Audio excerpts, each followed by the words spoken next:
Bonjour tout le monde. Alors je vous fais un live aujourd'hui pour vous présenter le nouvel album que j'ai terminé avant-hier. Excusez-moi, j'ai un petit peu de colle qui est resté là. Que j'ai terminé avant-hier, si je ne me trompe pas, ou il y a 2 jours. Donc c'est un album qui a été fait avec la collection The Muse de la marque Ciao Bella. Alors pour ma part, moi je l'ai prise, cette collection là je l'ai achetée sur le site, j'ai fait le petit papier, donc c'est le site Scrap for Love avec le le chiffre 4.fr. Et donc bon ça, la collection là en dessous c'est pas celle-ci, hein, ça c'est celle d'avant, mais j'avais acheté cette collection là aussi. Et donc ça c'est un super site, les papiers sont moins chers je trouve que sur les autres. Un petit peu, hein, il ne faut pas exagérer non plus. Il faut quand même que la personne se paye. Mais en tout cas, voilà, ça reste toujours les mêmes qualités. C'est super bien envoyé, c'est bien protégé. En général, on a un petit cadeau avec en plus, enfin, c'est top. Donc voilà. Donc là, j'ai fait un album. Alors, c'est pas une commande.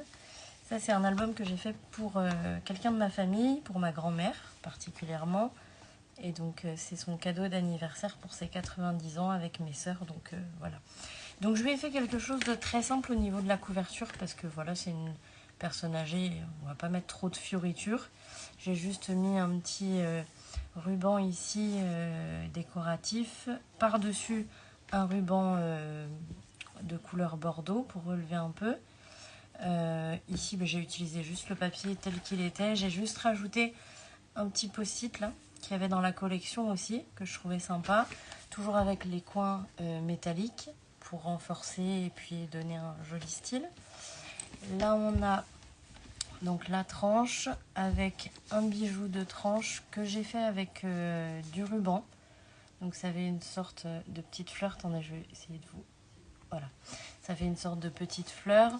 La fleur métallique, donc il m'en restait une que j'avais eu chez Action, que je n'en retrouve plus maintenant malheureusement. Avec, donc ça c'est une attache parisienne. Là on a un bijou, des breloques, pardon, des petites breloques qui pendouillent un peu. Là j'ai fait pendre également une carte avec un mot. Donc c'est des mots qui sont marqués en anglais, donc on va lui marquer la définition ici, parce que mamie ne parle pas anglais. Et donc ensuite on a l'arrière qui est très simple aussi, avec toujours la plume, ma petite touche perso, donc le seau avec le M, avec j'ai fait dépasser un petit ruban violet aussi, enfin bordeaux, avec cette fois-ci juste un ruban blanc ici, et la fermeture que j'aime faire, un ruban, un nœud, très simple, et je trouve que c'est efficace. Voilà. Donc là maintenant, à l'intérieur, alors ça c'est un album, j'ai compté, il va contenir à peu près entre 80 et 90 photos, selon la taille des photos qu'on va mettre, puisque nous on va lui mettre les photos à l'intérieur avant de l'offrir. Donc entre 80 et 90 photos.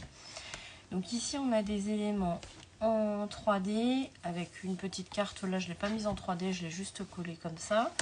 Ici on a une filière, donc avec pas mal de pochettes également. Hop, il m'échappe. Pas mal de pochettes. On a des petites cartes là où on va pouvoir mettre des petits mots. Ici un marque-page. Ici on a une carte qu'on déplie, sur laquelle on peut mettre une voire 2 photos. Peut-être pas derrière parce que j'aurais peur que ça fasse trop épais. Mais bon, on va tester là, puisque c'est nous qui allons mettre les photos. On va tester ça. Ensuite, donc la première page, on a une petite carte qui est glissée derrière cet élément-là en 3D. Ici aussi en 3D, des petites demi-perles un peu partout. Voilà. Ici, on a l'accordéon. Alors l'accordéon avec un emplacement photo ici, un emplacement photo en bas aussi. Donc ça fait déjà 6 emplacements photos au minimum, parce que là c'est des grandes photos, mais on peut en mettre des petites aussi. Ensuite, dans chaque... Excusez-moi, je suis un peu malade. Dans chaque page, on a une carte au-dessus, comme la première, mais un peu plus grande qui se déplie. Je la remettrai après. Ensuite, page numéro 2, on a un premier rabat, deuxième rabat, donc avec des emplacements photos un peu partout. Et là, on a un autre rabat avec cette fois-ci une interaction, voilà, qui se déplie et qui se met en travers comme ça, que je trouve assez sympa. Avec un emplacement photo ici, un autre ici, avec, vous voyez, une pochette là. Donc là, on a deux petites cartes. Voilà.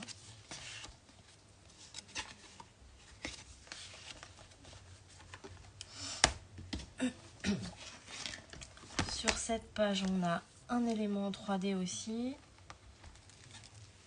avec là, le petit présentoir de scène, on va dire. Voilà, donc là, c'est comme si on était sur un bureau. Là, vous voyez, tout qui se déplie, avec emplacement photo. Si on veut, on peut en mettre ici. Ici, on va voir ça.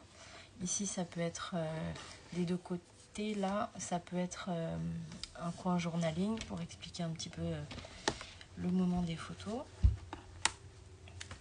Ensuite, donc ici, c'est attaché par un nœud. Et donc, on a sur ce côté-là la cascade à poussoir. Voilà. Avec l'élément en 3D qui permet de pousser, de tirer plus facilement. Et là, donc, on a une pochette avec image interrompue, avec plein de petits éléments. Et donc, quand on les retire, on voit, d'ailleurs, c'est la même qu'ici, hein, c'est fait exprès. Donc, l'image interrompue là, avec un marque-page, pardon. Là, une petite étiquette sur laquelle on peut faire le point journaling. Un autre marque-page un peu plus gros. Là, c'est juste une carte. Hop. Voilà. On le refermera après. Ici, on a un autre élément en 3D, donc le petit pot de fleurs avec les jolies fleurs. Je ne sais plus ce que c'est d'ailleurs comme fleurs. Et donc ici, on a, j'appelle ça moi le chapiteau, voilà, avec des éléments en 3D ici. Voilà. Avec donc tout ça en fait. Donc on va dire ici, là, ici, ici, ici et ici, ce sera des emplacements photos. À l'intérieur, non, parce que c'est quand même assez complexe. Voilà, il faut le lever pour regarder la photo, c'est pas terrible. Mais déjà, on a 2, 4, 6 photos sur le chapiteau. Et puis, on en a ici et ici aussi.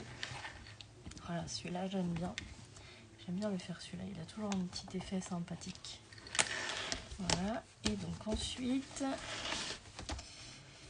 là on a une grande carte qui s'ouvre comme ça. Donc là on va pouvoir mettre une voire deux photos, on va voir. Avec donc la bibliothèque mise en 3D et qui fait une pochette. Ici, ici on a celui-ci. Donc avec les cartes qui ressortent, qui apparaissent comme ça. Avec, donc on peut mettre une photo ici par exemple, alors, sans trop empiéter sur le dessin, ce serait dommage. Et donc ici on a un coin journaling aussi. Là on a un élément, alors celui-là il n'est pas en 3D tout simplement parce que j'avais peur que ça accroche avec la carte de l'autre côté. En fait il faut penser quand vous fermez vos pages que en fait elles frottent l'une à l'autre. Donc il faut faire attention à ça. Donc là cet élément là, donc je ne l'ai pas collé ici, comme ça on peut glisser une photo en dessous. Et je l'ai posé juste comme ça, pas en 3D. Ici on a les 4 cartes qui vous voyez, qui se rangent les unes dans les autres comme ça. J'adore cette interaction. Donc celle-ci, comme beaucoup d'interactions, ça vient de la chaîne Tanu Créative. On peut trouver soit sur Instagram, soit sur YouTube. C'est elle qui crée ces interactions-là et franchement c'est top quoi. Vraiment ça fuse dans son cerveau. Donc là voilà, on a 4 emplacements photos. On peut même en mettre des petites à gauche, à droite, voilà. Ici, on a une petite pochette avec un autre marque-page.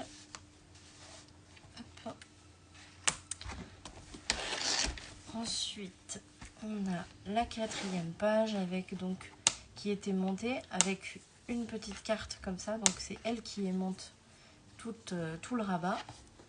Je rectifie juste ça. Voilà.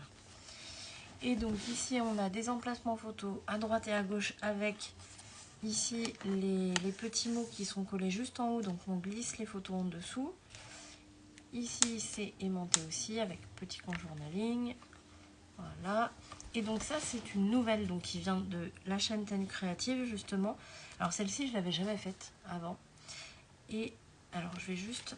Il faut juste que je vois parce que c'est vrai qu'elle bloque un peu la première fois. Ça, il va falloir que je demande peut-être à mon amie Dominique si elle sait pourquoi ça bloque. Voilà. Et en fait, une fois que c'est fait une fois, ça bloque plus. Voilà, donc là, l'effet, il est quand même top. Donc c'est double cascade. Et vous voyez là, une fois que le mécanisme a été enclenché une fois, mais ça bloque plus. Donc il faut vraiment que je vois ce qui bloque. On va voir ça. Voilà, donc ça c'est sympa. Hop. Et donc sur la couverture arrière, donc on a le coin journaling qui n'est pas collé ici, qui est collé juste en bas avec un emplacement photo. Ensuite, on a 2 petits rabats qui sont aimantés avec un autre type de cascade. Donc c'est la cascade, Dominique l'appelle la cascade filante, il me semble. Et il me semble que c'est ça. Donc si elle voit la vidéo, peut-être qu'elle me rectifiera. Mais en tout cas, j'aime beaucoup. En fait, il suffit juste de tirer la première carte pour que les autres suivent en dessous. Et c'est pareil, ça fait un effet super sympa. Et donc on pousse toujours que sur la première et les autres viennent. Voilà. Voilà. Donc là, c'était le rabat arrière. Et donc on a terminé. Voilà, donc ça, cet album-là, bon, j'ai fignolé vraiment pas mal, parce que c'est ma grand-mère aussi, hein, donc voilà, j'ai voulu que ce soit bien fait et je voulais pas que ce soit trop chargé, parce que comme c'est pas que de ma part, donc ça a été un peu de travail de, comment dire, de visualisation finale, etc. Mais en tout cas, je l'aime beaucoup et je pense qu'il va lui plaire. Donc voilà, si dans cet album il y a des choses que vous voudriez voir en tuto, n'hésitez pas à me le dire. Je ferai une vidéo dans ce cas-là. Et puis en tout cas, moi je vous remercie de m'avoir regardé. Je vous souhaite une bonne soirée. Allez, salut!